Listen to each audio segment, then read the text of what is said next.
ওই ভাই আমি ঠেকায় পড়ছি, আমার 1,000-2,000 টাকা দে না। এই তোর স্বভাব খারাপ, তুই টেয়া নিলে টেয়া দিস না। আরে ভাই সবসময় আমার টাকা থাকে, আগে হয়তো টাকা নিচে দেই নাই, তাই কি এখনো টাকা দিবো না? বিপদে পড়ছি দেখে এরকম করলি।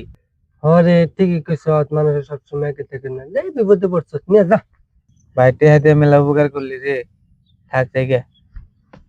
ওই শোন, পয়সাটা তো নিলে দিবি কবে?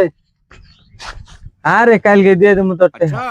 বিপদে পড়ে আয়া টেয়া চাইলো, টেয়া দিলাম, কইলো যে পরের দিন দিয়ে দিব, আজকে 1 সপ্তাহ গেল গা, টেয়া দিল না। এই রগ বাইতে যাই। এই খারাপ, কি কন? তুই পরের দিনে টেয়া দিবি, কুয়ে নিয়ে গেলি আর কিছু দিস না কে? আপনি জানি কেরা, আপনারা তো চিনলাম না। কার উপকার করছি আমি? এখন পয়সা রাখছি থেকে আমার চিনে না রে আমি। পাগলা জমগামি। এই শেষ।